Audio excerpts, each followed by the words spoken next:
Segredos de um Andarilho.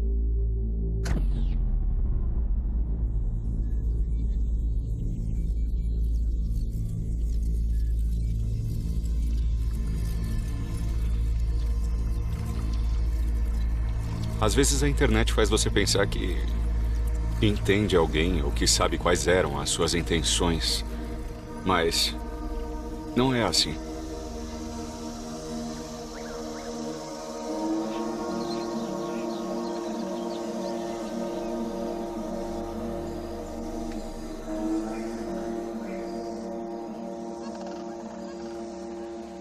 Condado de Collier, qual é a emergência? Eu tô na Reserva Nacional Big Cypress. Nós achamos um corpo.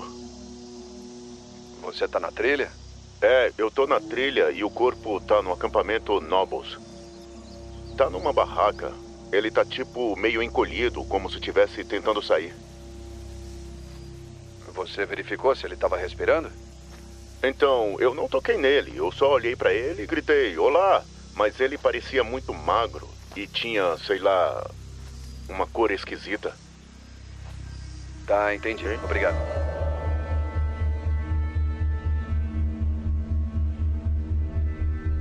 Este é o sudoeste da Flórida, conhecido como uma área selvagem pelas terras pantanosas. Julho é um mês extremamente quente e úmido. Não é a época do ano em que as pessoas acampam. E é no meio dos Everglades. Nós fomos até lá e nos aproximamos da barraca.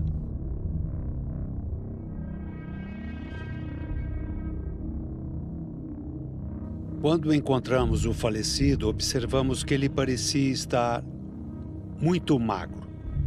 Magro a ponto de não ser natural. Mas descobrimos que ele tinha comida.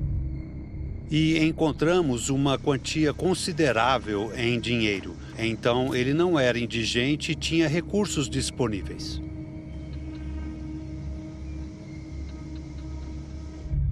Havia cadernos com várias páginas do que pareciam ser códigos. Não dava para saber se eram as divagações de um louco ou os escritos de um gênio. E logo vimos que não havia nada ali com um nome. Não tinha carteira, cartões de crédito, documento com foto, não tinha celular, tablet. Tínhamos um cara num acampamento e não sabíamos quem ele era, mas presumimos que fosse um morador local. Não devia ser difícil. Em 2 ou 3 dias, identificaríamos o cara e o levaríamos de volta à família, ao lugar dele. Mas acabou não sendo assim.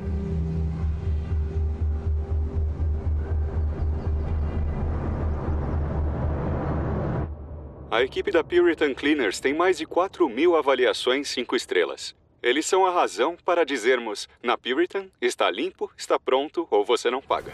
Você está sem tempo? Tire a roupa suja da sua lista de tarefas com o serviço de lavar, secar e dobrar da Puritan Cleaners.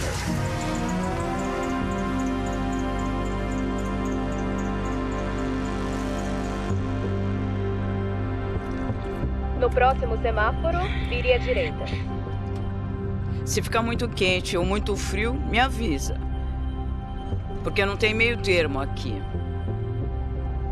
Este trabalho... Mantenha-se à esquerda. Não é para os fracos de coração. Porque eu já estive em 3 acidentes e fui mordida por um cachorro. Durante o dia, eu sou a entregadora educada que deixa as roupas na sua porta. E à noite, estou num computador ou no celular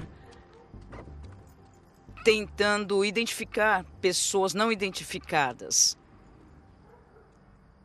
Neste país, existem de 30 a 80 mil pessoas não identificadas. A maioria não tem ninguém lutando por elas. Estão esquecidas. Bom, elas têm a mim. Esse foi o meu primeiro caso.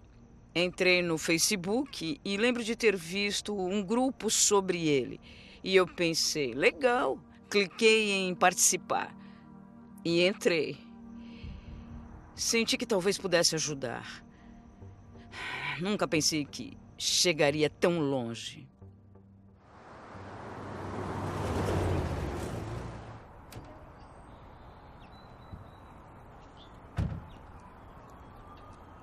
O médico legista não conseguiu determinar a causa da morte.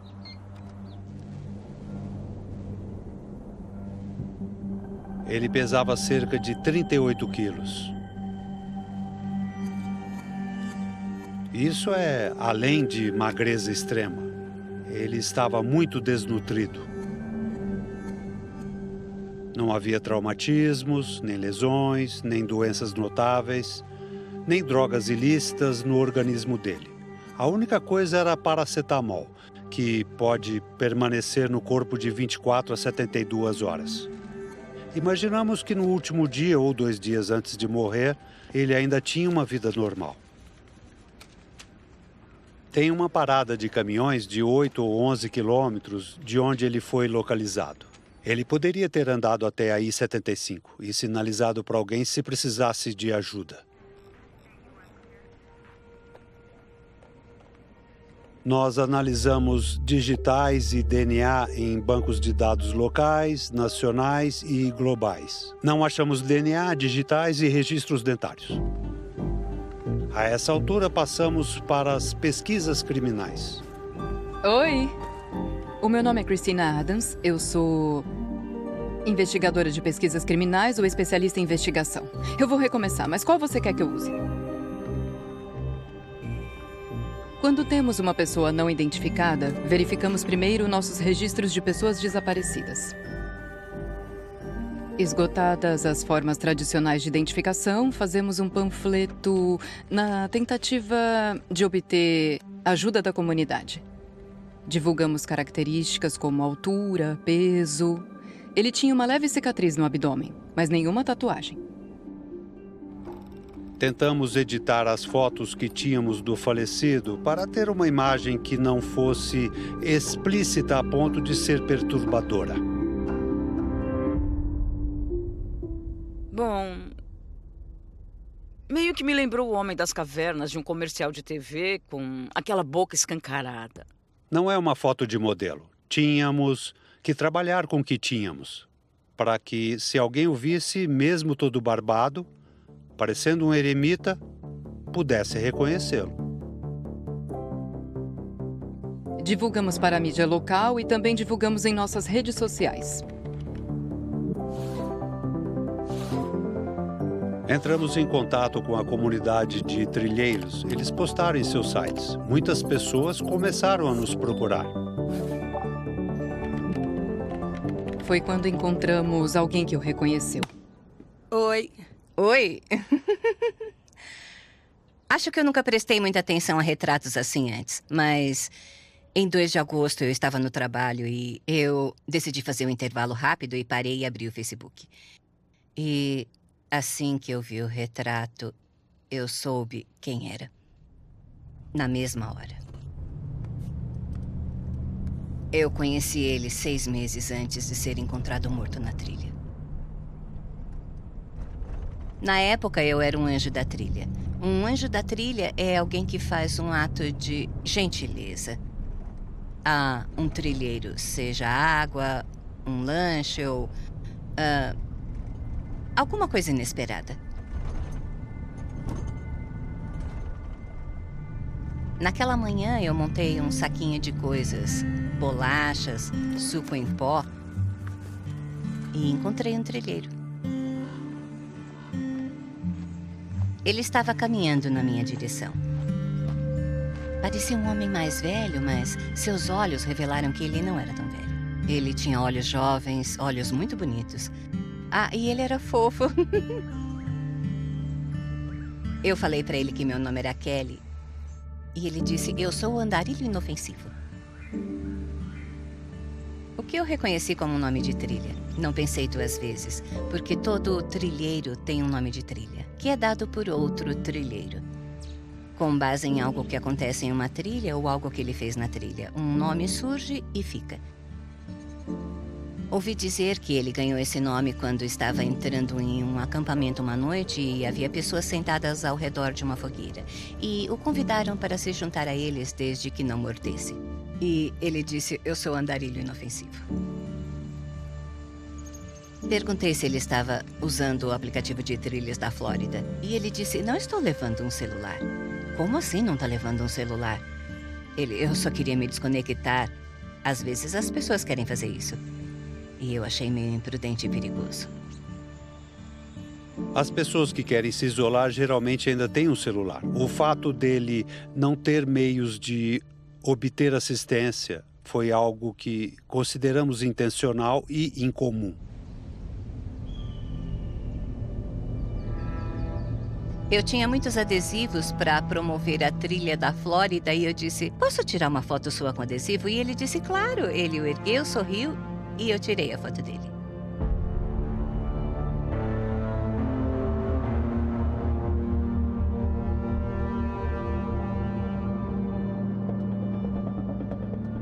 Tivemos um lampejo de esperança. Ah, alguém conhece esse cara. Na hora, eu entrei no grupo de trilhas da Flórida e postei as minhas fotos. Comecei a marcar os nomes nos comentários e aí explodiu. A comunidade das trilhas é como uma família. Houve um choque ao saber que esse era o trilheiro e que ele havia falecido. Outros anjos da trilha estavam marcando pessoas que eu não havia marcado e foi rápido. E todos começaram a dar ideias até que começou a se espalhar para os grupos da trilha dos Apalaches. Os trilheiros vieram em massa e divulgaram as fotos dele e o que sabiam. Havia um vídeo que alguém tinha feito. Eu acho que pelo menos umas 25 pessoas cruzaram o caminho dele. Ele foi visto na Geórgia, na Carolina do Norte. Eu fiquei chocado. Eu falei, Kev, caramba, que doido. Olha isso, esse é o Denham, esse é o cara com quem eu acampei. Ele se apresentou pra mim como Denham. Eu só ouvi o nome Andarilho Inofensivo depois que tudo foi divulgado. Ele passava uma impressão boa, mas ele era quieto. Lembro de pensar, ele é amigável, tranquilo. Descobriu-se que ele tinha trabalhado com TI e que ele era muito bom com computadores.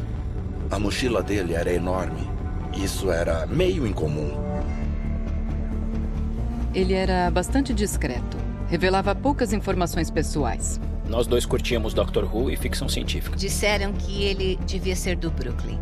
Uns diziam Brooklyn, outros Bronx. Ele disse que era da Louisiana. Me diziam Sarasota e Saratoga. Cada contato, cada informação que recebíamos era repetitivo. Eu conheci, aqui está uma foto, mas não, eu não sei o nome. Qual é o nome dele? E eu falei, eu não sei. Nós imaginamos que, em algum momento, alguém ia dizer, ah, claro, esse é o fulano. Não sabemos o nome dele, não sabemos o nome dele, não sabemos o nome dele. Parece que ele nunca deu essa informação. Eu pensei, espero que alguém tenha algo para que possamos identificar esse cara. Ah, meu Deus, isso é tão fácil. Qual é o nome dele? Alguém tinha que saber o nome.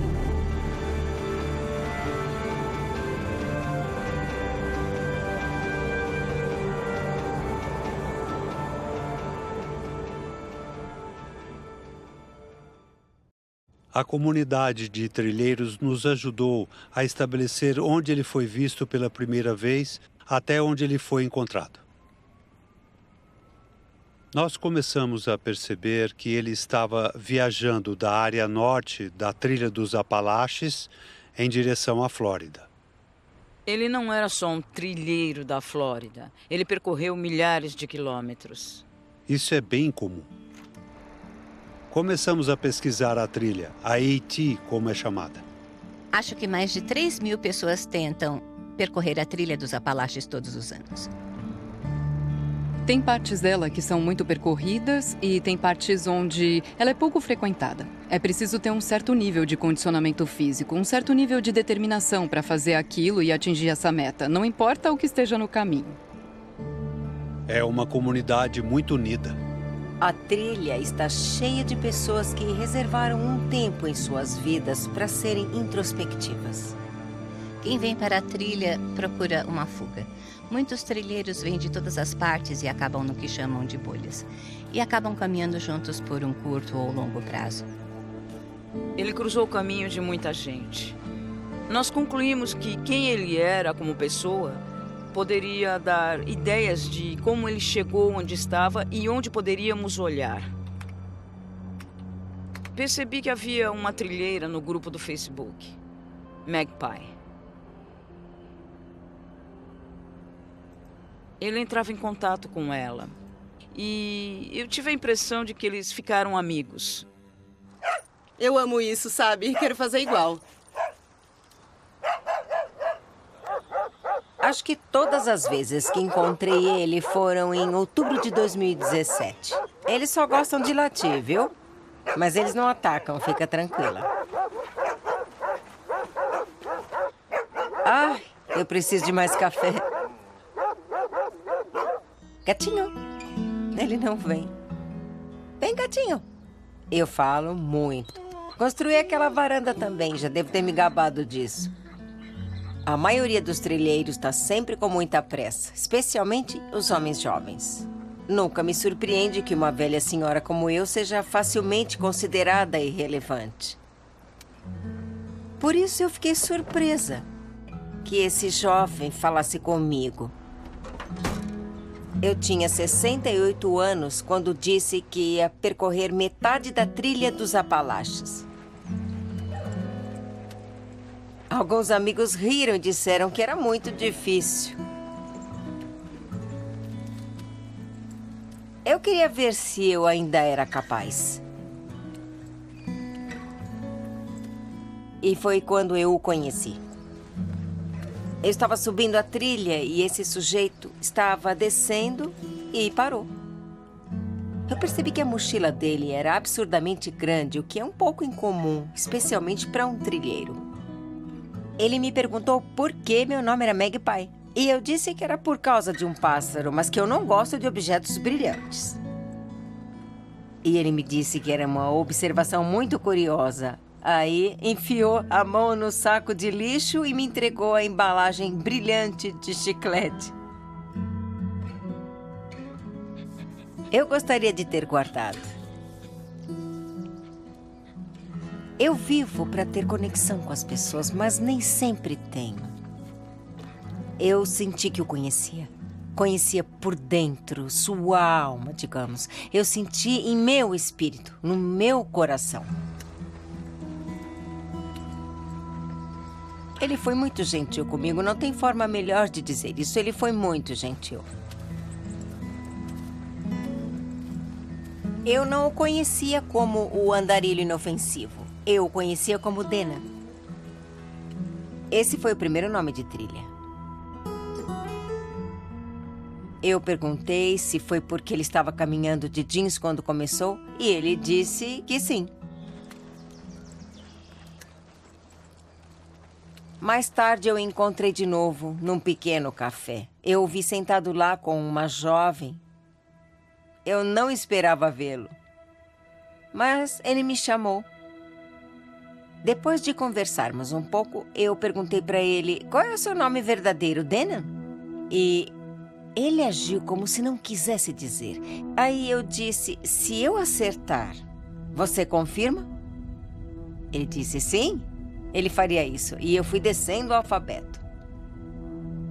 Foi só por diversão. E eu acho que ele me disse o nome dele.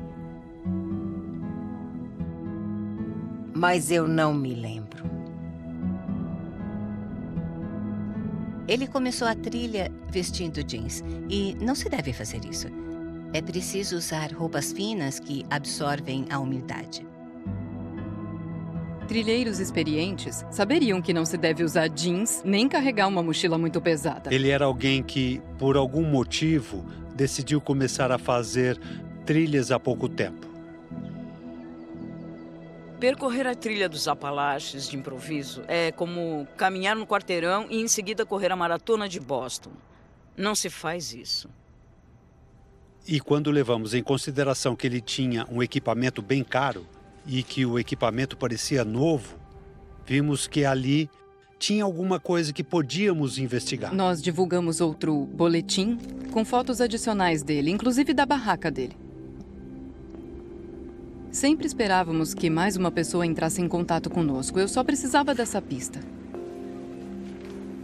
E aí, um homem ligou e disse que reconheceu a barraca em uma página do Facebook e disse que tinha vendido ela para o falecido.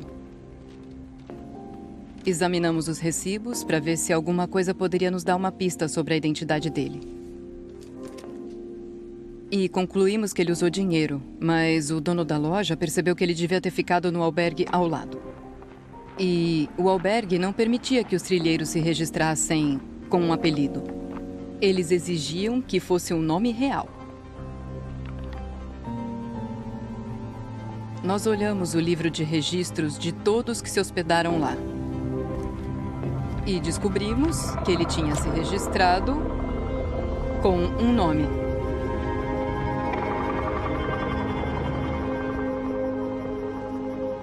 E pensamos, tá bom, temos algo com que trabalhar.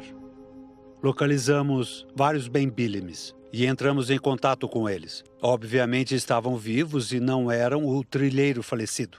Nós acabamos de mãos vazias e vimos naquele momento que ele havia usado um pseudônimo para fazer o check-in. Ele queria mesmo permanecer anônimo. Um nome falso e um nome de trilha era só o que tínhamos. Se ele ia tão longe e se esforçava tanto para não deixar nenhuma pista, talvez houvesse uma razão para ele não querer ser identificado.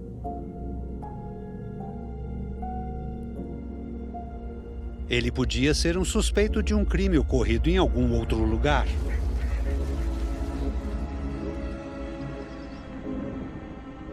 Toda vez que alguém dizia que ele era um criminoso, eu pensava, eu acho que não, acho que não.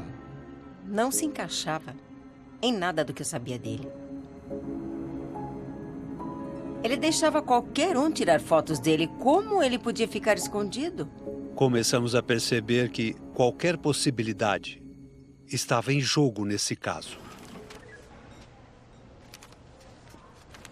Inicialmente, tentamos todos os métodos tradicionais de identificação do falecido. Estávamos nos agarrando a tudo o que podíamos naquele momento, como o caderno que tinha códigos de computador, equações matemáticas, coisas que olhávamos e não entendíamos. Sabíamos que era um tiro no escuro, mas àquela altura queríamos esgotar todos os recursos possíveis. Decidimos divulgar o caderno para ver se alguém conseguia reconhecer.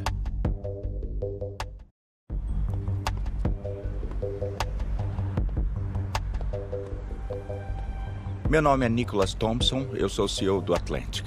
Eu era editor-chefe da Wired. Eu estava verificando meu e-mail e eu recebi uma nota em uma pasta secreta que eu guardo para ideias de matérias que dizia: "Ei, tem um caso interessante sobre um trilheiro que desapareceu." Era uma espécie de conto incrível. A Wired é uma revista sobre os grandes problemas da tecnologia, por exemplo, privacidade. Sabendo como era difícil desaparecer em 2020, eu achei isso muito interessante. E aí eu pensei, quer saber? Eu posso fazer uma matéria com isso.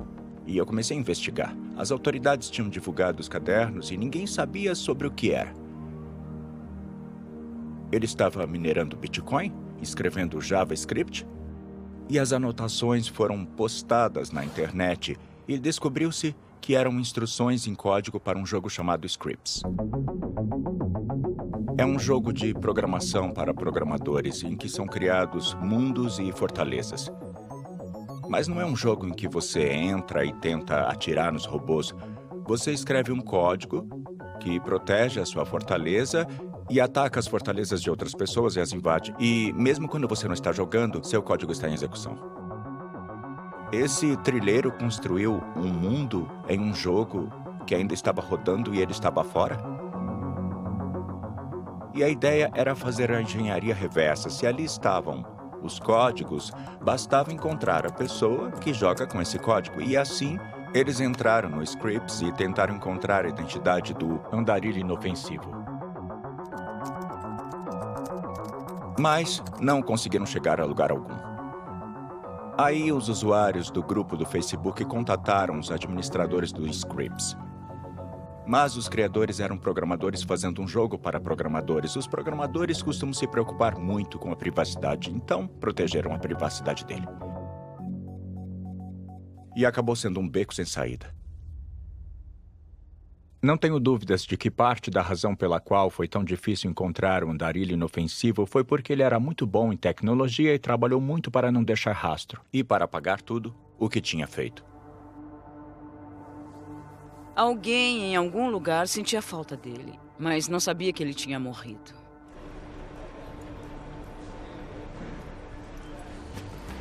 Ele tinha que ter família em algum lugar. Quanto mais demorava, menores eram as chances dele ser identificado. Eu tinha que fazer alguma coisa. Eu registro a entrada e me sento ao computador.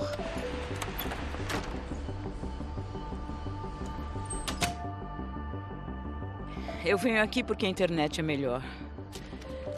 Eu passo a maior parte da minha vida aqui. Eu li praticamente tudo que pude encontrar sobre ele na internet e memorizei.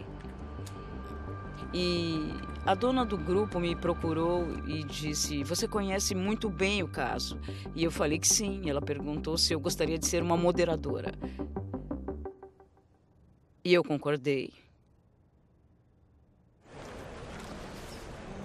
Quando eu era mais jovem, eu queria entrar para o FBI e queria ser uma perfiladora criminal. E aí a casa da minha família se incendiou totalmente. Perdemos tudo o que tínhamos.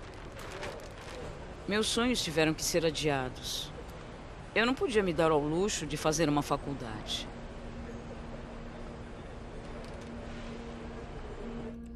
Eu canalizei toda aquela energia para encontrar um nome, encontrar um ente querido, encontrar aquela pessoa. Ele não estava ficando famoso na internet rápido o suficiente. Aí eu pensei que tinha que começar de algum lugar. Fomos literalmente do Maine para a Flórida, condado por condado, ligando e enviando e-mails para todos os órgãos policiais, todos os meios de comunicação, tentando chamar a atenção. Estou aqui para fazer um trabalho e para descobrir o nome dele, de qualquer jeito.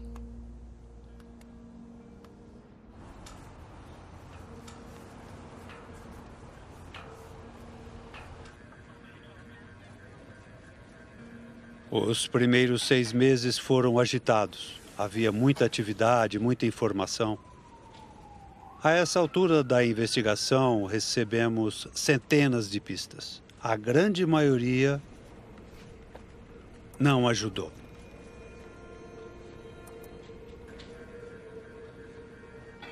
A frustração começou a crescer muito. Tínhamos esgotado todas as ferramentas tradicionais da nossa caixa de ferramentas. Não tínhamos novas portas para abrir. O que mais podíamos fazer?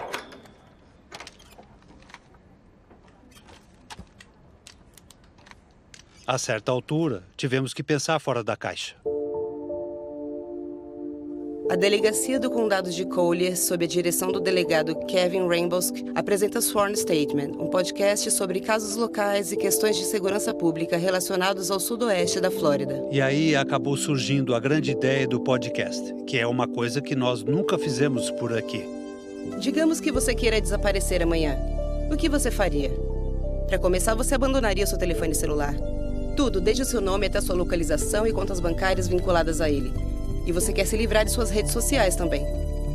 Eu sei que crimes reais têm muita popularidade. A gente vai tentar entrar em contato com essa comunidade para tentar juntar as peças.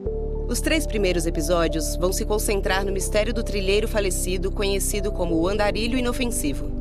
Se eu quisesse desaparecer amanhã, seria impossível. Eu não consigo apagar minha existência da internet. Ele era um grande mistério, e eu acho que foi isso que despertou o interesse de todos. O grupo cresceu porque o assunto estava sendo divulgado. Conseguimos 10 ou 12 mil ouvintes nos primeiros 2 meses. Quando ouvimos histórias como essa, de um homem que morreu sozinho, sem ter dado seu nome verdadeiro para uma única pessoa no último ano de sua vida, queremos saber o motivo. Eu não me identifico como membro da comunidade de crimes reais. A vida ao ar livre, para mim, é como se fosse o meu lar, sabe? Tenho um compromisso no mundo dos entusiastas da natureza. Nós cuidamos uns dos outros. Não vamos deixar ninguém para trás. Se alguém se machucar, a gente vai lá e socorre. E eu acho que esse foi um grande fator em como eu me senti sobre esse caso. Ele era um membro da minha comunidade, era um entusiasta da vida ao ar livre e eu tinha que cuidar dele. Eu não sei nada sobre investigação de casos. Não achava que fosse uma pessoa capaz de fazer isso. Mas eu estava em casa, na pandemia, e não fazia ideia do que fazer com o meu tempo. Aí eu comecei a pesquisar mais na internet e foi como eu acabei encontrando o grupo do Facebook. Eu entrei no grupo. E era um caos. A Christy Harris era a única moderadora do grupo. E todo mundo estava entrando e fazendo postagens aleatórias esquisitas. O caso dele trouxe à tona um monte de malucos. Tinha teorias de que ele poderia ser um espião internacional. Ah, sim, o viajante do tempo. Alguém até sugeriu que ele seria um alienígena. Tá, decidimos trabalhar com o que tínhamos. Eu não queria dissuadir as ligações. Queríamos toda e qualquer informação. E estávamos esperançosos. Outra pessoa pensou que ele poderia ser um fantasma. Um fantasma que tinha reencarnado e que ficava perambulando na Terra. Uma mulher viu uma foto dele parado na frente do quadro de avisos que estava muito perto dele e ela concluiu que ele não enxergava e não conseguiu encontrar comida na barraca dele. Isso é meio idiota. Às vezes, as pistas não eram viáveis, embora acreditassem firmemente nelas. Muitas dessas coisas eram distrações no meio da saga de descobrir quem era esse cara. Imaginamos que a solução viria de alguma coisa que ele podia ter dito a outro trilheiro. Eu li o relato de um trilheiro chamado Brandon Dowell, que conheceu o andarilho inofensivo na Geórgia.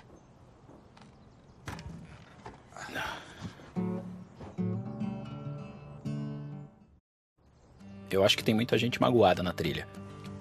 Existe uma dicotomia interessante de pessoas tendo o melhor momento de suas vidas e também sentindo crescimento e cura. E se você procura esse tipo de companhia, eu acho que você vai encontrar. E foi isso que aconteceu comigo e o Dana. Pronto. Não me apressa. Todo mundo tá apressado. Eu comecei a fazer trilhas quando eu tinha 17 anos. Eu sentia muita raiva. E eu achei que eu resolveria os meus problemas fazendo as malas e indo fazer trilhas, recomeçando e talvez até nem voltando.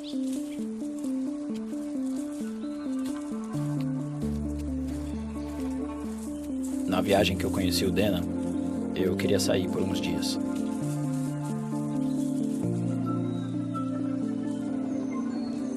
Eu cheguei em Amicalola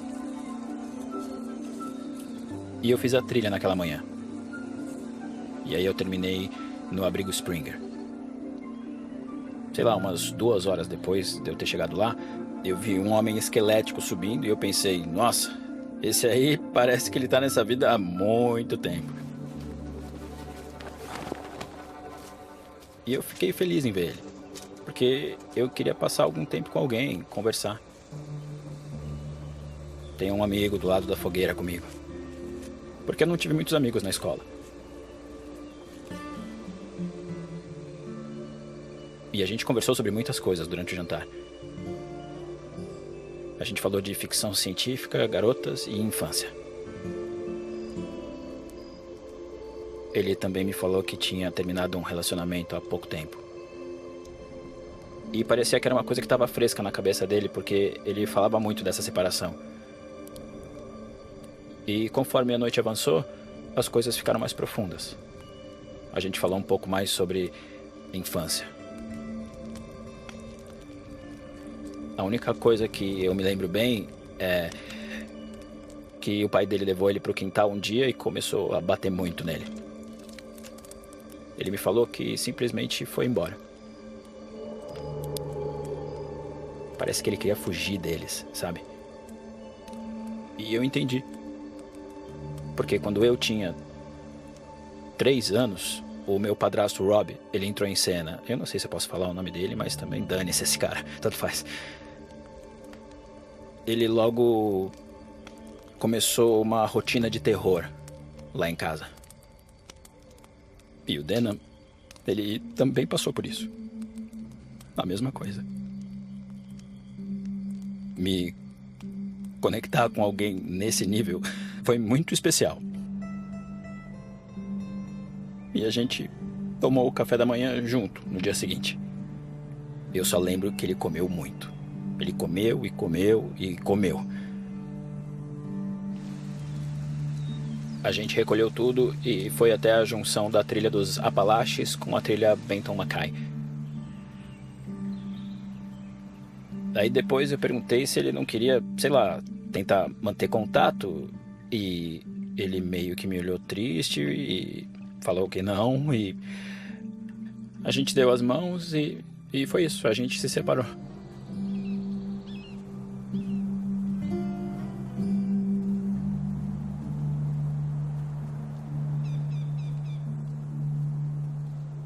Sempre imaginamos que alguém vai dizer: oi, eu tenho um amigo, eu tenho um irmão, eu tenho um filho. E não consigo encontrá-lo, falar com ele. E já tinha passado 1 ano. E ninguém tinha se apresentado. Ele terminou com a namorada e tinha sido abusado pelo pai na infância. E muitos começaram a especular que, por causa do histórico de abuso, ele podia não ter familiares procurando por ele. E se ninguém estava procurando andarilho inofensivo, os trilheiros eram as únicas pessoas que tinham conversado com ele. E eu fiquei obcecada em encontrar novos trilheiros e conversar com eles. Mas, conversando com a Christy Harris, ela me disse que eu não devia fazer isso. Eu concluí que os trilheiros eram praticamente inúteis. Tudo era feito por meio da Christy. As postagens, as pesquisas, tudo tinha que ser aprovado por ela. Se quisesse enviar alguma coisa para o delegado do condado de Collier, adivinha para quem tinha que avisar? Às vezes você tem que ser dura e não ser gentil para que as coisas sejam feitas. Ela me enviou uma mensagem e disse: por que você não vai se danar? Eu até já ouvi gente dizendo que não gosta de você. Eu estava tentando, na minha opinião, manter a ordem. Eu não posso fazer o trabalho que eu preciso fazer se ficarem blá, blá, blá, blá, Natasha tá fazendo isso, blá, blá, blá, blá, Summer tá fazendo aquilo. O clima era hostil pra caramba. Eu me sentia uma babá, uma juíza e, em alguns casos, um saco de pancadas. E me disseram que eu era estúpida, disseram que eu era idiota. Pra mim, esse foi o limite. Eu odiava ser tratada como se não fosse nada. E eu disse: já chega disso. Vão se danar. Eu acessava esses grupos de vez em quando para ver se havia algum novo tópico ou qualquer nova informação. Mas quando começou a aparecer uma novela cheia de brigas, eu desisti. Bom, a Christy saiu e o grupo era um incêndio numa lixeira àquela altura, né? E eu mandei uma mensagem para a mulher que criou o grupo. Aí eu disse: o seu grupo não tem moderador, seria legal você arranjar um para que ele possa realmente funcionar. E ela respondeu que o grupo poderia escolher quem seria o próximo moderador. Dentro de 2 dias eu era moderadora porque o grupo me escolheu para assumir o cargo.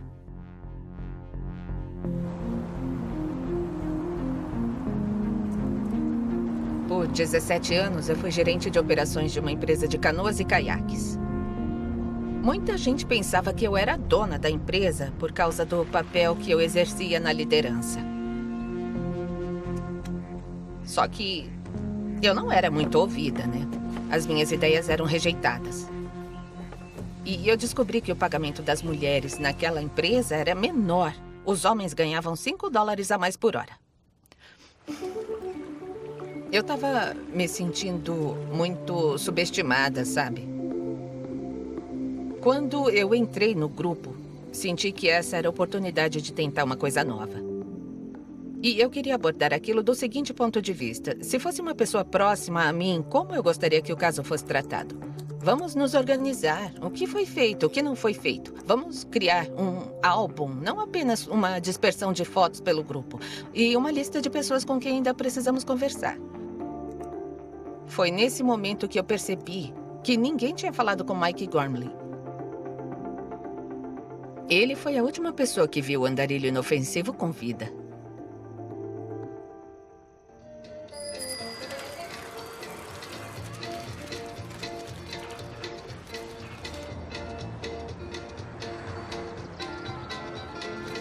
Reverência ao parceiro. In the corners, 2, all 4 ladies chain across. Meu nome é Mike Gormley. Sides face your partner. O meu nome de trilha é Rapaz da Água. Grand square, 1, 2, 3, turn and 1, 2, 3.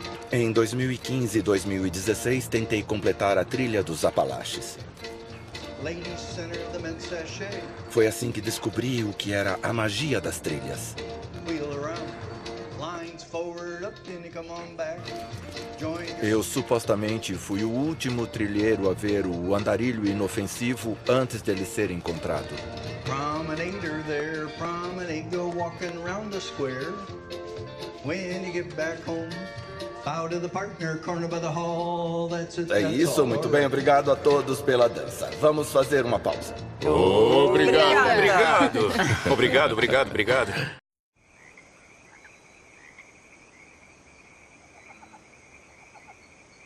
Foi por volta de 13 de abril que nos vimos.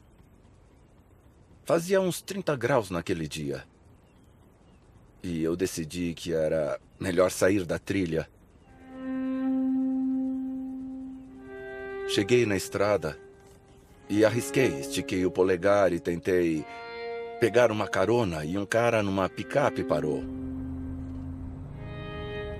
Estávamos seguindo e, de repente, ele viu alguém na beira da estrada. Ele disse, olha, tem um trilheiro ali, quer voltar e falar com ele? Conversar um pouco? E eu disse, claro. E esta é a primeira foto que tirei quando conheci o andarilho inofensivo. Notei que as bochechas dele eram bem rechonchudas, como se ele estivesse bem alimentado. Quando notei que a mochila dele era muito grande, eu perguntei o que tinha ali, que pesava tanto, e ele disse que tinha roupas de inverno ali. E eu pensei que em meados de abril, na Flórida, ninguém precisa de roupas de inverno. E falei para deixar as roupas de inverno comigo. Eu podia despachar para a casa dele, e ele recusou. Ele disse que ia ficar um pouco mais com elas. O que me pareceu um pouco estranho. Enquanto conversávamos, ele queria saber se havia algum acampamento adiante. E esta é a vista do acampamento Nobles. O acampamento que mencionei a ele. É onde ele foi achado 2 meses e meio depois. Essa é a última foto conhecida dele antes dele ser encontrado. Quando percebi que talvez ele tivesse caminhado apenas mais 13 quilômetros e que esse era o fim da caminhada de 2 meses e meio dele, eu fiquei um pouco curioso, queria saber o que tinha acontecido. Tinha sido um crime ou alguma outra coisa, sabe? Todo mundo começou a se perguntar como alguém passa dessa pessoa para um corpo na barraca completamente esquelético. Ele tinha comida na barraca. Não conseguimos determinar se a inanição foi um ato intencional dele. Eu diria que se ele planejava manter as roupas de inverno, ele não planejava morrer. Eu não achava que ele era do tipo que cometeria suicídio ou deixaria de comer até morrer. Eu imaginei que algo tivesse dado errado. Talvez ele tivesse ficado doente ou, sei lá, uma virose. Talvez uma picada de cobra. Alguém machucou ele? Eu não sabia. Eu não tinha uma teoria que fizesse sentido. Mas a polícia disse que não suspeitava de um crime. E eu pensava, Vocês têm certeza? Tudo isso nos levava de volta à causa da morte, que inclusive ainda não sabíamos. A maioria das pessoas não se deita em uma barraca e morre.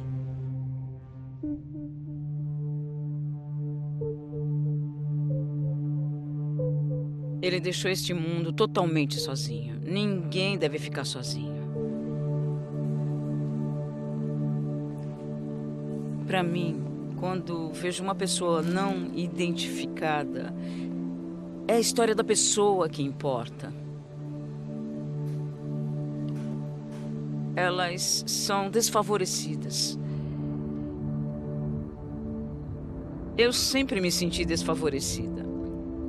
Tudo que eu tenho na vida, eu lutei, briguei e briguei muito para conseguir. Para cima. Para cima. Eu moro com a minha irmã em um hotel residência. Tirar os sapatos. Prontinho. E estamos lá há cerca de 9 anos.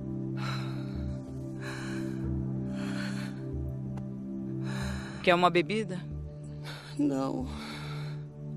Quer que eu vire de ponta cabeça? Não. Sabe falar alguma coisa além de não? Não. Quando posso, entro no mundo dos crimes reais para escapar de todo o resto. Você faria qualquer coisa para encontrar seu filho?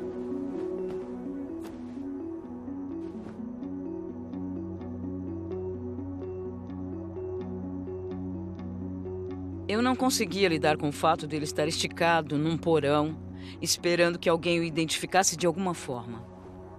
Isso não me pareceu certo. Eu decidi criar o meu próprio grupo e investigar. Algumas pessoas do grupo da Natasha vieram comigo. E no novo grupo eu tinha mais poder, mais controle. O grupo também era menor, o que o tornava muito mais fácil de lidar. E alguém no grupo fez uma requisição para obter o arquivo do caso. Eu recebi tudo de uma vez: o arquivo do caso, o relatório e as fotos da autópsia. Eu fiquei horrorizada na primeira vez que eu vi a foto. Parecia um saco de ossos com pele por cima. O primeiro folheto da delegacia do condado de Collier citava o que eles chamavam de uma pequena cicatriz no abdômen. Mas eu vi a foto com o laudo da autópsia e pensei, não é possível. Estava bem longe da realidade. Pequena cicatriz abdominal. Não, não era uma pequena cicatriz abdominal. Eu fiquei indignada quando vi que a autópsia tinha sido muito mal feita. Se eles não viram isso, o que mais eles não viram? A cicatriz me fez pensar o que havia de errado com ele. O que aconteceu para causar essa cicatriz? Começaram a dizer que ele devia ter feito uma cirurgia grande. E muitos achavam que ele tinha câncer. Só que câncer nunca foi mencionado na autópsia. Isso deixava tudo em aberto. Mas não dá para ligar para os hospitais e dizer: vocês diagnosticaram alguém com câncer? Quem foi? Estamos tentando identificar um cara. Algumas pessoas fizeram buscas por Trilha dos Apalaches e câncer. E acharam este blog. Era um blog sobre percorrer a Trilha dos Apalaches por causa de um diagnóstico de câncer. Ele basicamente dizia: tá, eu tô doente, vou assumir o controle da minha vida e vou fazer isso do meu jeito. A única foto no blog era uma pessoa de costas. E o blog termina assim, aleatoriamente.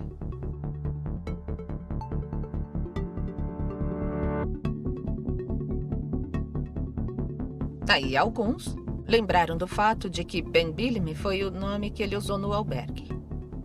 Todos presumiram que esse Ben Bellamy poderia ser Ben Reynolds como pseudônimo para Ben Bellamy.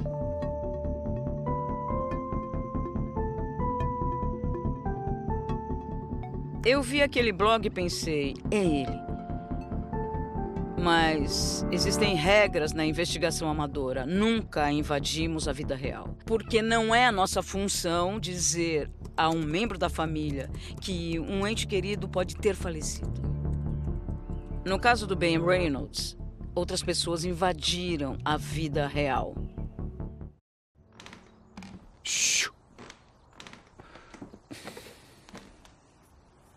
Meu nome é Bill Powell, também conhecido como Ben Reynolds. Eu ainda tô vivo. Em 2012, fui diagnosticado com um tumor cerebral. E eu peguei a trilha. Aquele blog foi principalmente para mim. Era o meu pequeno diário de terapia. Para proteger minha identidade, usei o nome de Ben Reynolds. Eu tirei esse nome do nada. Eu acho que eu estava ouvindo muito Ben Folds 5 na época. Voltei e foi quando tudo isso começou. Em janeiro de 2020, muitos anos depois, comecei a receber mensagens. Você conhece o andarilho inofensivo? Você é o andarilho inofensivo? Você está morto? Minha caixa de entrada começou a encher. O meu perfil social começou a encher. Eu estava recebendo mensagens, e-mails durante toda a semana, fins de semana, me perguntando como você pode provar que não é esse cara que está morto. Não tinha sentido. Ficou uma loucura.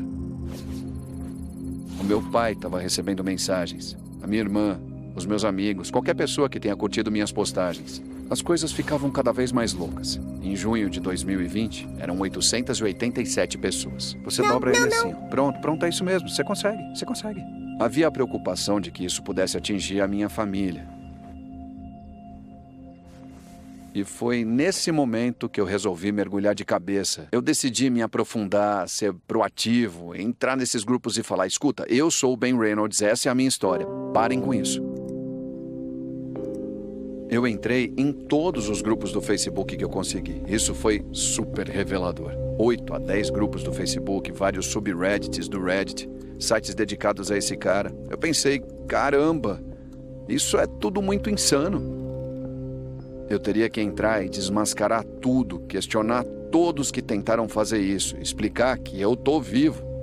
E o administrador falou, como eu sei que você é o Ben Reynolds? E naquele momento, eu não conseguia acreditar.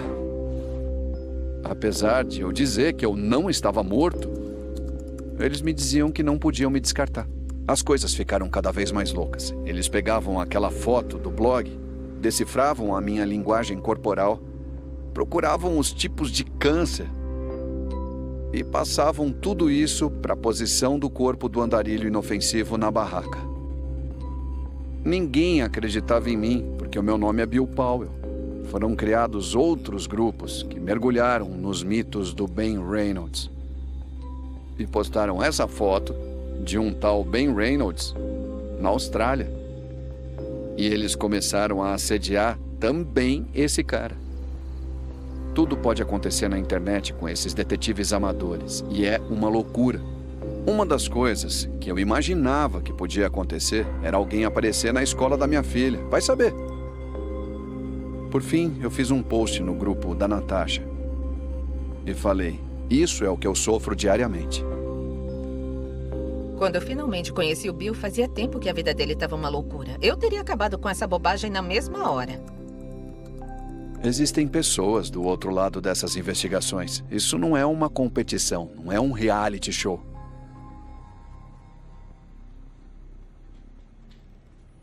Os grupos de detetives da internet estão ligados no romance, no mistério da coisa, ficam criando teorias bem malucas.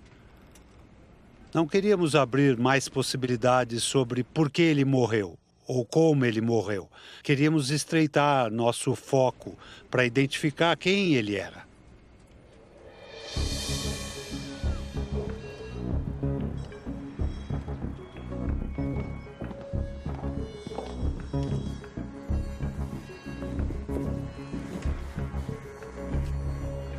Eu sou David Mitchellman, presidente da Outram. Eu sou Kristen Mitchellman, sou diretora de negócios da Outram. Nosso foco está no DNA. Minha esposa é uma bioquímica um pouco diferente do meu histórico em genética. A Outram é uma empresa que apoia investigações policiais e nós concentramos na identificação humana em cenas de crimes. Tem mais alguma coisa que saiba sobre isso? Pensando em estratégias de negócios, achei que deveríamos pegar alguns casos mais conhecidos. Esse caso foi realmente único porque ele atraiu muita atenção. Havia um grupo no Facebook com milhares de pessoas trabalhando nele. Sabe quais provas temos? Os restos mortais. Certo. Ok. Está bacana aí? Dá pra ver o bordado do DNA no meu boné? Sim, é muito dá pra importante ver. pra mim. Se você quiser só olhar pra um monte de DNA, parece muito com isso. E essas são as posições ao longo do que chamamos de sequência de referência humana. Você pode agrupá-los usando análise de componentes principais e descobrir... Pode voltar? Pode dizer isso de maneira mais simples? Tá bom, claro. Existem 3 bilhões de posições que descrevem o seu DNA. Atualmente, os testes forenses que a polícia usa para identificar uma pessoa examinam 10 marcadores no DNA de alguém. O sequenciamento que fazemos aqui geralmente analisa de dezenas de milhares a centenas de milhares de marcadores. A tecnologia que a Outram está usando é nova, as ideias são novas, eles procuram semelhanças entre o DNA que você armazenou e o da pessoa que você encontrou e você diz, o DNA dele é muito mais próximo das pessoas desta região ou é muito próximo desta família. Você não tem uma correspondência precisa, tem uma pista. Quando entramos em contato com a polícia, nos oferecemos para desenvolver um perfil de DNA para obter mais algumas pistas sobre quem era essa pessoa. A Outram é privada. Pelo que entendi, esse teste de perfil de DNA custaria $5.000. A polícia não tem uma verba para isso. Não é uma coisa para a qual os municípios têm uma verba destinada. Nós pensamos no assunto e vimos que havia muita gente interessada em saber quem era esse homem e em tentar avisar a família. Não é muito comum recompensar o financiamento coletivo de um caso, mas nós sugerimos isso. E claro que eu dei um sim enorme. Quer dinheiro para isso? Nós podemos arrecadar. Era uma coisa que podíamos fazer. O dinheiro não era meu, mas se eu usasse uma ferramenta para solucionar um crime, valeria a pena. Acabaram criando um site para que as pessoas pudessem doar. Aconteceu muito rápido. Todos dentro do grupo estavam envolvidos nessa mesma energia. Estávamos trabalhando nisso. E acredito que 8 dias depois tínhamos $5.000 arrecadados. E a energia estava lá nas alturas. Teve postagens comemorativas, gente abrindo champanhe e todo esse tipo de coisa no grupo. Eles nos enviaram os restos mortais e começamos. Eu pensei que a Outram resolveria o mistério. Finalmente teria uma solução. Ao mesmo tempo, estava rolando muita negatividade. Tinha gente repudiando totalmente o processo. Não, eu não me importava com o que faziam. Sério. Pois é. E aí, a gente teve que esperar o resultado do DNA. A Outram leva de 6 a 8 semanas para criar um perfil. Virou um jogo de espera intenso, sabe? Foi quando todo mundo ficou muito, muito louco mesmo. As postagens que rolavam no grupo da Christie eram do tipo: a Natasha faminta por poder tá fazendo isso, ou a Natasha e todos os seus seguidores estão fazendo aquilo. Ela dizia: todos vocês caíram numa armadilha, pegaram dinheiro de vocês e não vão entregar nada. Eles estavam me atacando publicamente. A Christie dizia publicamente que eu era uma idiota e não sabia o que estava fazendo. E diziam: essa vaca aí tá fazendo isso porque quer ser famosa. Ou que eu estava apaixonada pelo andarilho inofensivo. E coisas horríveis foram ditas a mim por mensagens privadas.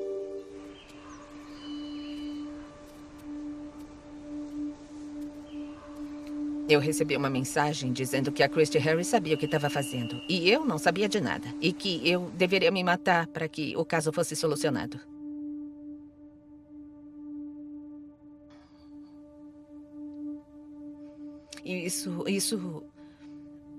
Olha, isso doeu muito em mim. Pronto, vem cá, vem. Eu lidei com pensamentos suicidas ao longo de toda a minha vida, desde que eu ainda era uma criança. Eu queria pensar que estava fazendo uma coisa boa para essa pessoa, queria pensar que estava fazendo a coisa certa. E até tentei me afastar um pouco do caso, mas eu sou cabeça dura demais. Eu queria ver a solução do caso. Aí, de repente, apareceu uma mensagem de que a Christy Harris tinha solucionado o caso, que ela tinha descoberto quem era o andarilho inofensivo. Eu esperava derrotar a ciência. Achei que postar a foto dele em um fórum de amores perdidos não era uma má ideia. E alguém mordeu a isca. Ela me deu o nome de Ronald Newman. A história que me contaram foi que o Ronald Newman foi deserdado pela família porque ele era gay. Quando abri o e-mail com a foto, eu olhei para ela e fiquei olhando fixamente. Parecia com ele. Parecia o andarilho inofensivo. A Christy Harris me ligou muito convencida de que era essa pessoa. E quase sussurrando, ela disse, eu sei quem é, o andarilho inofensivo. E eu disse, tá bom, ótimo, o que pode me dizer? E esta aqui é a foto que a Christy enviou para todos para provar que o Ronald Newman era o andarilho inofensivo. A foto é essa aqui, ó. Quem desenha uma barba numa foto de um anuário escolar para provar que alguém é alguém que não é? Com certeza foi estranho ver isso, mas eu disse, tudo bem, legal, eu vou verificar e retorno. O Ronald Newman acabou me ligando e falando comigo, e ele estava muito confuso. E é claro, por eu ter perguntado se estava desaparecido.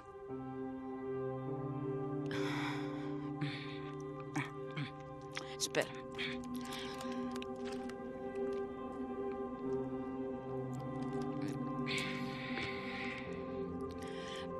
Naquele momento eu pensei, droga.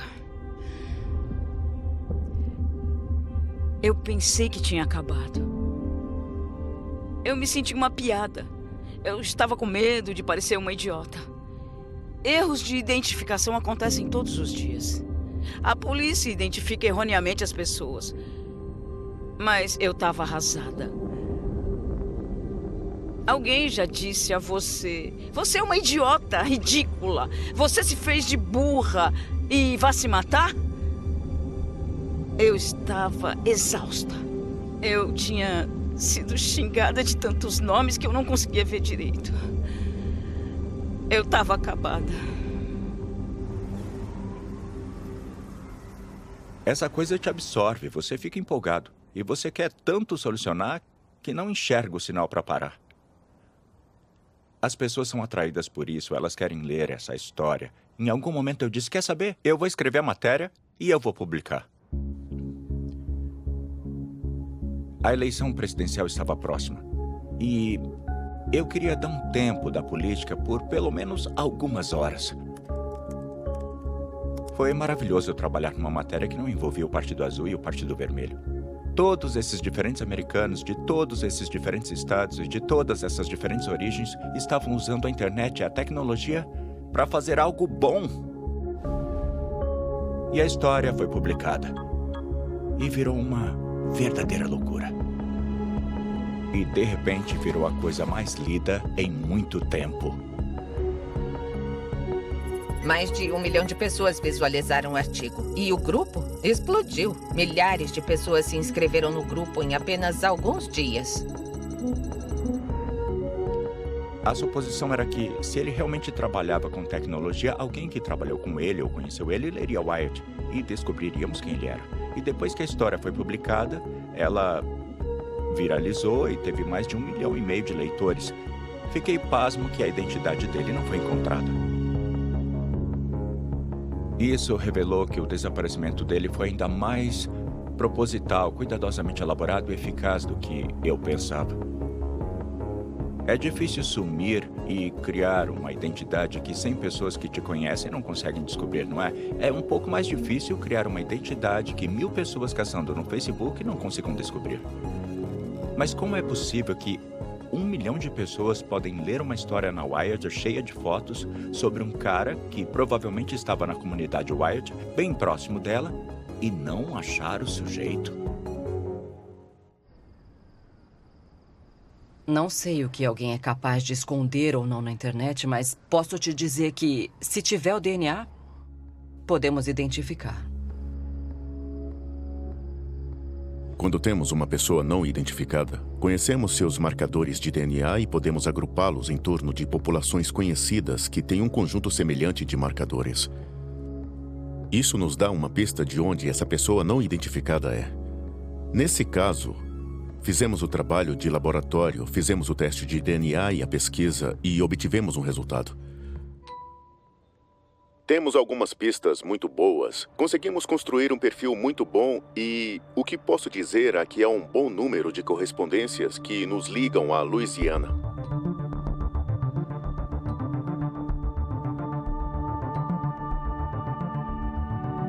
6.000 pessoas assistiram a essa live no Facebook e todo mundo estava muito animado. Sabíamos que ele tinha família no sul da Louisiana. E era dessa verificação que precisávamos para que as pessoas tomassem uma atitude. Os resultados do DNA foram divulgados em uma live do Facebook, no grupo da Natasha, ao qual eu não tinha acesso. Foi um membro do grupo que me contou. E eu disse, eu não posso deixar isso passar. Não posso. Eu não vou deixar isso passar. Voltei para o meu grupo e disse, vocês querem retomar o caso do andarilho inofensivo? Todo mundo disse que sim. E eu estava de volta ao caso. Qualquer coisa relacionada à Louisiana, nós íamos achar. Mandamos panfletos para emissoras de TV e postamos em suas páginas de pessoas desaparecidas, para que eles pudessem passar as informações para as pessoas que podiam conhecê-lo. Porque o andarilho inofensivo começou a percorrer trilhas. Comecei a veicular anúncios no Facebook da minha história na Wired, direcionados a pessoas na Louisiana. De repente, todos os grupos do Facebook relacionados ao sul da Louisiana, de qualquer forma, foram sendo bombardeados. Chega. Isso tem que acabar. Então, em 16 de dezembro de 2020, eu peguei meu celular e fui ver as postagens no grupo de desaparecidos na Louisiana. Havia um comentário lá que dizia...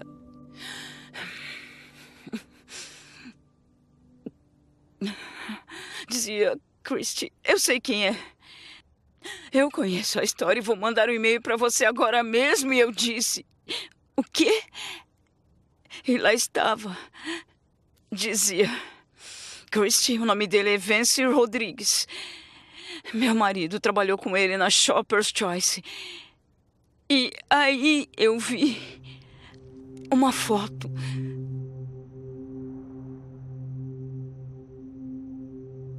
Eu olhei nos olhos dele e eu soube. Era ele.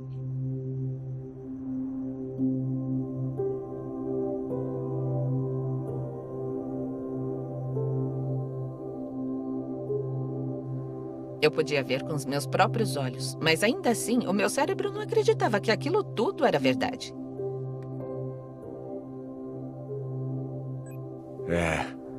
Uau. A mensagem acabou de chegar, este é ele. Pobre rapaz. E eu pensei, oh meu Deus, eu consegui. 2 pessoas identificaram ele no mesmo dia. Uma pessoa com quem ele havia trabalhado e uma ex-colega de quarto. Capturei a tela e mandei para a polícia com um e-mail que dizia, acho que encontramos ele. Eu ouvi de várias pessoas que era ele. Foi um esforço coletivo de milhares de pessoas para solucionar esse caso. A Christie localizou as informações de contato da família do Vance Rodrigues. Nós fechamos a porta do escritório e ligamos para a família. Parecia que ninguém queria acreditar. Uma espécie de choque. Explicamos a situação a eles. Eles responderam que, de fato, tinha um filho chamado Vance Rodrigues. Não sabiam que ele estava desaparecido. Pensavam que ele tinha se mudado para Nova York. E não tinham contato com ele há vários anos. Ele dizia a verdade. Ele contava que tinha morado em Baton Rouge e que era da Louisiana. Que trabalhava em tecnologia. Ele contou muitas coisas sobre ele. Eu achava que ele tinha uns 30 anos no máximo. E, na verdade, ele tinha 41. Minha esperança como jornalista era que, quando descobríssemos o nome dele, seria uma incrível história de redenção. Mas, quando descobrimos o nome dele, não vimos o quanto descobriríamos sobre o Vance. Na hora, eu comecei a trabalhar como repórter. Fiz uma pesquisa de registros públicos de onde o Vance Rodrigues daquela faixa etária havia morado e encontrei o prédio. Falei com o locador do apartamento. Ele pagou 6 meses de aluguel, deixou o passaporte, a carteira e tudo mais dentro desse apartamento. Ele literalmente largou a vida que tinha, fechou a porta da vida, trancou essa porta e deixou tudo para trás. Encontrei uma mulher que parecia ter morado no mesmo prédio. Era a namorada dele. Eles tinham terminado. Eu descobri que ele tinha sido abusivo de maneiras que... Eu não investiguei, eu não sei exatamente o que acontecia, mas ele parecia ser muito mau, um homem muito mau. Parece que ele teve problemas com mulheres por um longo tempo. Pelo menos 3 mulheres se apresentaram e disseram que tinham sido abusadas por ele. Ele teve outra namorada na Louisiana. A mãe dela postou na rede social que ele foi tão cruel que destruiu a filha dela. Eu realmente não sei o que dizer sobre esses artigos, sabe? É muita informação para digerir. Teve uma citação da ex dele. Ela escreveu numa página do Facebook. Apartamento 950 por mês. Contas 300 por mês. Enfrentar o monstro que abusou de você emocional e fisicamente por 5 anos não tem preço. Ele parecia sincero e também parecia compassivo para mim. Era como se ele entendesse. Sabe? Mas ele era abusivo, ao que parece. E isso foi muito chocante para mim. É 100% inaceitável. Não se deve bater em ninguém, mulher, homem. Ninguém deve apanhar, ninguém pode apanhar, ser abusado, ferido ou o que quer que seja. Isso não acontece ou não deveria acontecer. Por ter tido um relacionamento igual ao que foi descrito do andarilho inofensivo, eu odiei saber que ele era uma pessoa abusiva. Não é meu trabalho julgar se ele abusou daquelas mulheres ou não. Eu não sei. Olha, eu realmente fiquei chocada com o número de mulheres que simplesmente não conseguia acreditar nas ex-namoradas dele. O Vance era um cara mau. Eu acredito nas mulheres que dizem que ele fez coisas abusivas. Eu acredito. Eu projetei quem eu queria que ele fosse? Provavelmente, um pouco, porque eu sempre vejo o melhor nas pessoas. Nós criamos essa imagem desse cara que era meio que uma alma perdida. O grupo transformou ele numa espécie de herói bonito. Ele tinha um rosto meio familiar. E acho que as pessoas levaram para o lado pessoal. A gente tenta projetar quem a gente quer que alguém seja. Você não conhece esse cara, você só conhece as fotos que viu, você só conhece as histórias que ouviu, ou seja, você nunca conheceu esse sujeito. Tentei criar minha própria imagem mental de quem era esse homem. O que eu já sabia sobre ele e o que eu estava descobrindo sobre seu passado. Acho que havia mais coisas, um lado sombrio que eu desconhecia. Foi um baita soco no estômago. Poxa, sinceramente, eu parei de querer saber muito mais sobre quem ele era. O grande mistério é por que ninguém encontrou ele. E parte disso é porque ele fez um ótimo trabalho em apagar seus rastros. E a parte triste disso é que ninguém procurou ele porque ele era um crápula.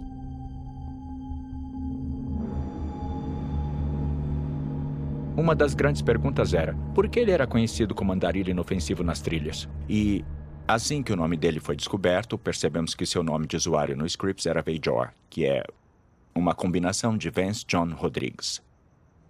Presumimos o tempo todo que ele havia recebido o nome andarilho inofensivo na Geórgia. Mas aqui estamos no Scripps, na tela do Scripps, e ele está dizendo só um andarilho inofensivo. E isso foi em janeiro de 2017, pouco antes dele começar a percorrer as trilhas. E há um livro com o termo inofensiva que faz parte do Guia do Mochileiro das Galáxias. Acho que ele escolheu esse nome. Pode ter sido só porque ele leu o livro, gostou do livro e reconheceu que o termo inofensivo era uma ótima sacada. Porque se você diz que é inofensivo, ninguém pensa o contrário. Sugere alguém que sabia algo sobre seu passado e estava tentando se afastar dele, mas também estava ciente disso.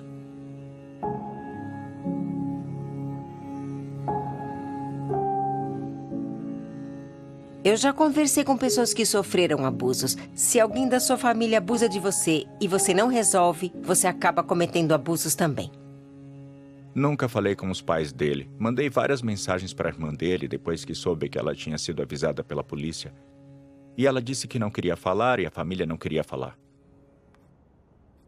Todos os amigos dele sabiam que ele tinha um relacionamento terrível com a família. E ele falou do abuso do pai, mas eles não sabiam que tipo de abuso. E descobri pelos registros do tribunal que ele foi legalmente emancipado aos 17 anos. Você se torna independente aos 18, o que tem que acontecer para você querer ser emancipado de seus pais nessa idade? Nunca conversei com ninguém que soubesse a resposta para isso. Conversando com o único amigo da faculdade que sabia alguma coisa sobre a família, a saúde mental era uma parte bem dominante da vida dele. Ele tinha momentos em que parava de interagir com as pessoas. Ele ia para o quarto, ia para outros lugares, e parava de comer, parava de tomar banho, parava de se cuidar por dias, semanas e às vezes até meses.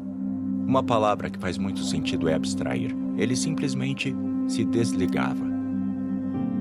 Bom, e a amiga dele, Shelley, me disse que quando ele era adolescente, ele foi para um campo e deu um tiro no próprio estômago.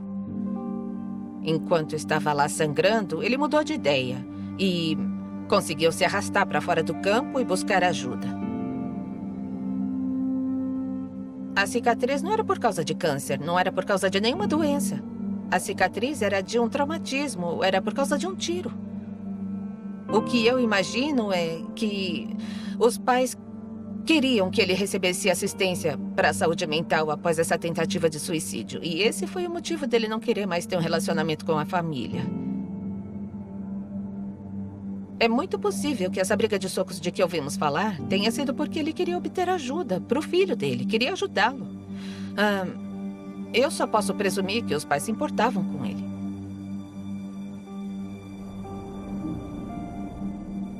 No começo eu pensava, não, ele não teria tentado se suicidar. Essa não era a imagem que eu tinha dele. Mas quando eu li que ele tinha tentado se matar aos 16 e que tinha depressão, eu vi que ele era capaz disso. Eu não acho que foi suicídio, eu nunca achei, sinceramente.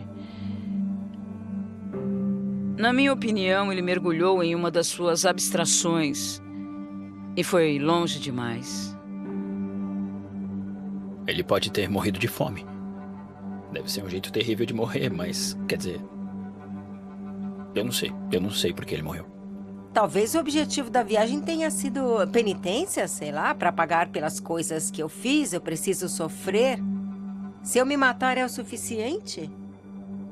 Eu acho que ele se matou, acho que ele intencionalmente morreu de fome. O livro Praticamente Inofensiva de Douglas Adams começa a voltar à minha mente agora. É de uma série chamada O Guia do Mochileiro das Galáxias. E o personagem principal está viajando pela galáxia fazendo um atlas para outros viajantes. O livro termina com a destruição do mundo. Os personagens principais estão em paz com o iminente fim da vida que eles conhecem. Esta não é sua casa, disse Trillian, ainda mantendo a voz calma. Você não tem uma, nenhum de nós tem uma. Quase ninguém mais tem uma casa. Eles nem mesmo têm memória do que são ou para que servem. Um tremendo sentimento de paz tomou conta dele. Ele sabia que finalmente, de uma vez por todas, tudo estava finalmente terminado. Parece que o nome de trilha dele foi o seu bilhete de suicídio, de certa forma.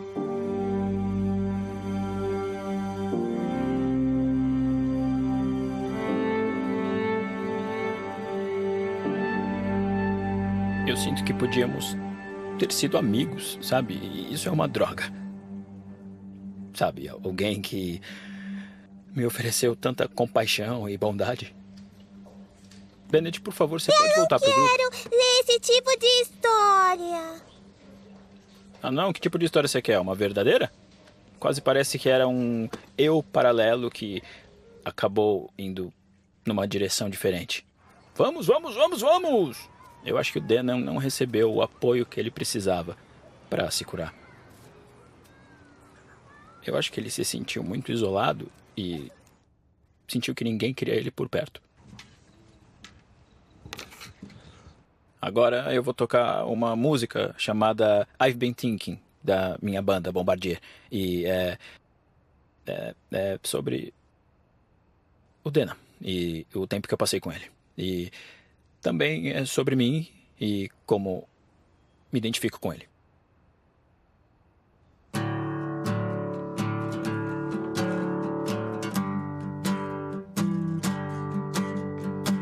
Ele foi uma pessoa que morreu cedo demais. E é triste ver isso. Ele tinha muito a oferecer. I've been thinking about running away again, about calling off my friends, just to tell them that I'm never coming back. Tem o Andarilho Inofensivo e tem o Vance Rodrigues, que existe até o momento em que ele entra no Parque Estadual Harriman. E o Andarilho Inofensivo é um personagem atraente, mesmo que Vance Rodrigues não seja. Hoje tenho o prazer de anunciar que depois de mais de 2 anos, agora sabemos a identidade do trilheiro falecido que atendia pelo nome de trilha Andarilho Inofensivo. A família entrou em contato com o gabinete do médico legista. O Vance foi levado para casa e fizeram uma cerimônia para ele.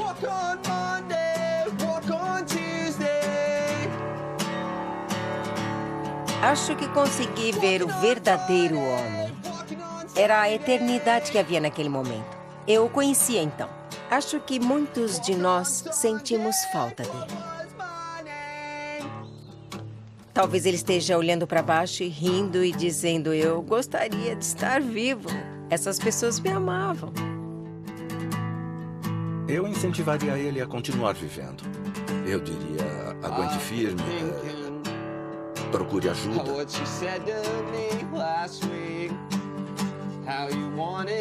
Adeus por enquanto, Dana. Mas já que, por coincidência, nos encontramos 4 vezes, vou procurar um 5º encontro ao acaso. Eu acredito que isso seja possível.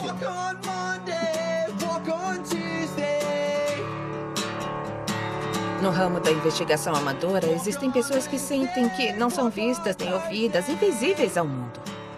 Esta é uma maneira como elas podem ser vistas através dessas pessoas. E esta é uma maneira de conseguir um desfecho para sua vida, para as coisas que você nunca conseguirá um desfecho. Eu não pretendo investigar novamente. Eu quero mais experiências da vida real. Mas a investigação desse caso me mostrou que não há limites.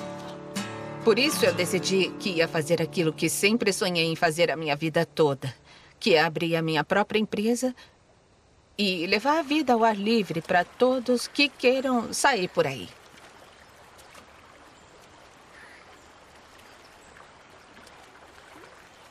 Ainda bem que eu não desisti. Estou contente por ter seguido até o fim. De verdade. Eu acho que quando eu encontrei a mim mesma. E percebi que é exatamente isso que eu devo fazer. Essa é uma coisa muito poderosa. E é isso que eu devo fazer.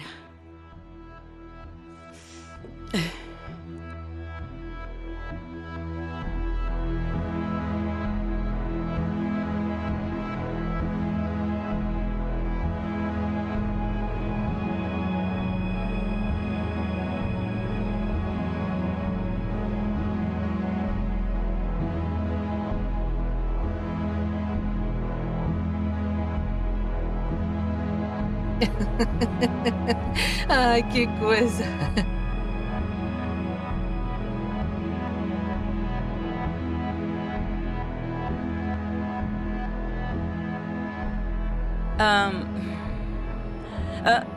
Eu vi a mensagem. Escute, eu estou diante de uma câmera filmando agora.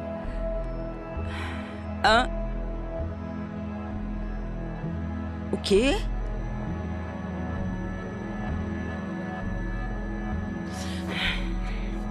Eu preciso sair.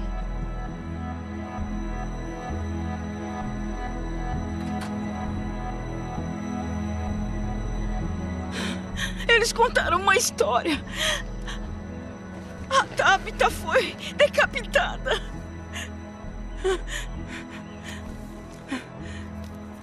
Não acredito.